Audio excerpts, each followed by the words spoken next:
Lions TV, we are sponsored by Regal Elevators and Lifts Consultants Limited, a company that is owned and operated by a Millwall fan, just like every single one of the sponsors that you can see on the screen right now. If you are going to do a bit of business in 2025, then please keep it in the Millwall family by checking out all of our sponsors' website links in the description below. This is your preview show looking ahead to a return to SE16. We face Portsmouth at the Den on Saturday. A nice 3 p.m. kickoff for a change. And as always, let's kick off the show by taking a look at the 11 that Alex Neil might pick to start the match. And so what will the gaffer do? More importantly, who does he have available for selection? We found out this week through news at Den that race banker Williams missed the trip to Sunderland and he was expected to be out with a hamstring injury for around 7 to 10 days, so he could be back. Kamil Nijli's around 2 weeks away from fitness, and Femi Aziz is expected to return for potentially the last 3 or 4 games of the season. So we are light in wide areas, that is for sure. I think Danny McNamara and, of course, George Honeyman both out long term as well. So, what should we do?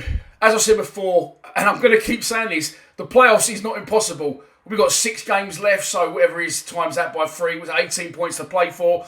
It's not impossible. However, how we're currently playing, it is mission impossible. It's not going to happen because it does have recently a very end of season feel about it, and that's understandable. Not just at our club, that happens across the board. So, in my opinion, I'd get a rock out of the players and I would say, look, 7 games at left, 4 at home, 3 away. Burnley and Sheffield United are going to be a stretch. But you go and win all 4 of them home games, you're definitely going to put yourself in the mix. I know that's a big ask, but it isn't impossible if we can sort of recapture the form. But in my opinion, it has gone very stale and it definitely needs a freshen up. So this is what I would do, in my opinion, on Saturday.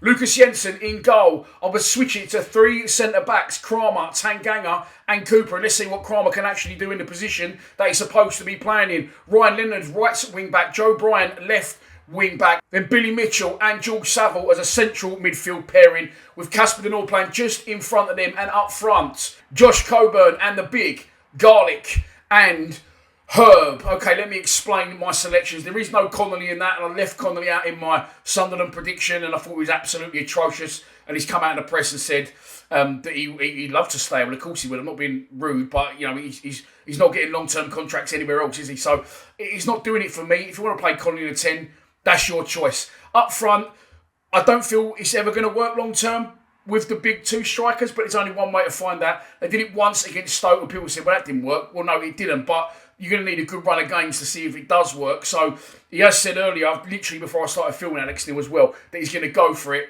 and try and switch things up. So hopefully that means that we are actually going to go for it.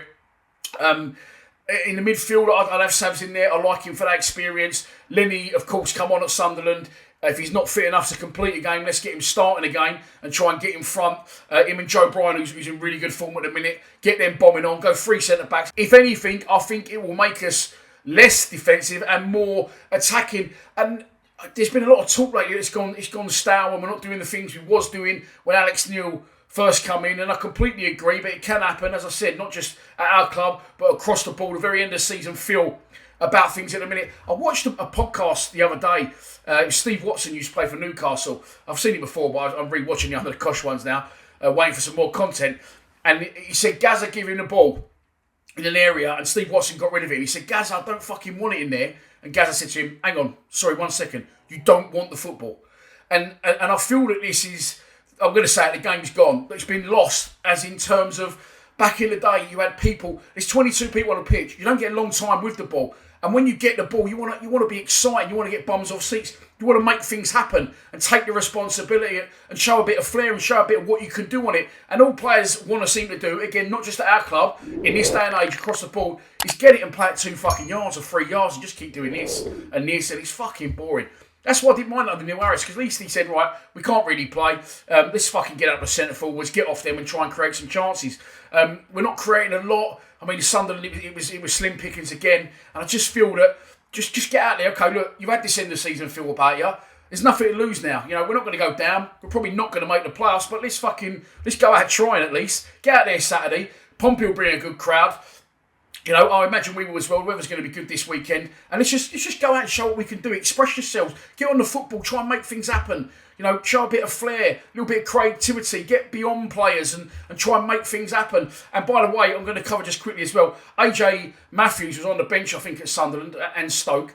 And we are, you know, lacking options up front. Maybe with just the two big strikers fit. But Cordy Langstaff's still coming back. Of course, he come on but went wide at Sunderland randomly. But as it is a bit end of season now, it won't hurt to give AJ Matthews a chance. I think he's scored 6 in his last 5 for the under-21s. He scored again in midweek in a 4-1 win against Barnsley under-21s at the Den. And I've seen all the goals that he scored. And surprise, surprise, they're all from crosses, from wide areas, from people who should be on the wings they should be on, as in little out-swinging crosses or balls across the box. These wingers cutting in and delivering, it ain't no good for Matthews, it ain't no good for Coburn or Ivanovic. Let's play to their strengths. Let's try and get 3 points on the board and keep my slim playoff dream alive. And so we move on to our opposition. It is, as we've already mentioned, Pompey, managed by John Messinio. Of course, they were promoted last season, and Messinio caused question marks amongst his fan base and across the board. Again, like I said, how many times I've said across the board, by the way, in this video. Whereas they went away to West Brom, and they lost 5-1. I think that's like 4-0 down at half-time. And by his own admission, Messinio said, look, I feel we're strong enough at home to stay up, so I want to put everything into our home games and potentially go a little bit weaker away from home. Don't quote me on that, they weren't his exact words, but that's the sort of basis that he forged it on. And he got it right, really. I mean, it's not potentially how I'd want to see my football club survive, especially when you're travelling to these away games, but it has worked, and it does look like Pompey are going to be safe. In their last 5 league games, they have won 2 and lost 3, and as you can see there, he's not far wrong, is he, what he was saying, other than that loss to Plymouth. Unlikely, the very bottom club of the table. And last time out, they won 1-0 at Fratton Park against Blackburn Rovers, by the way, who are dropping like a stone and have lost 5 of their last 6 league games. So it seems to have worked. They seem to be safe. Let's have a look at the league table. Pompey currently sit 17th. They are 5 points above the relegation zone. So, you know, it's going to be difficult for them to get dragged back into it. I still feel Oxford might go, if I'm honest. But I don't think Pompey are going down. Of course, they can't go up, so they won't have a lot to play for, but they want to have a good stab at it nonetheless. We currently sit at the other end of things, sort of 13th in the table. A win could see us go back in the top 10, and potentially with results going our way, could see us just 3 points off the playoffs. With all the clubs above us still got to play each other, starting with Blackburn and Middlesbrough on Friday night. It definitely isn't impossible. Let's move on to a prediction. And so, this is your pre-match prediction, and here we go. I am going to go for a 2-1 Millwall win. I'm going to go for Casper the Knot to put us 1-0 up, Pompey to pick us back just before half-time, and Josh Coburn. I keep going to call him Lee Coburn because I know a Lee Coburn, but it's definitely Josh Coburn to get the winner in a 2-1 win and keep those playoff hopes alive. And so that's your lot for this preview show. I hope that you have enjoyed it. If you think you know what the score's going to be, don't be shy to have a bash at that in the comments below. And all that's left for me to say is I will see you in beautiful, sunny South Bermondsey on Saturday, hopefully for 3 points. Please subscribe to Lions TV. Come on, you Lions.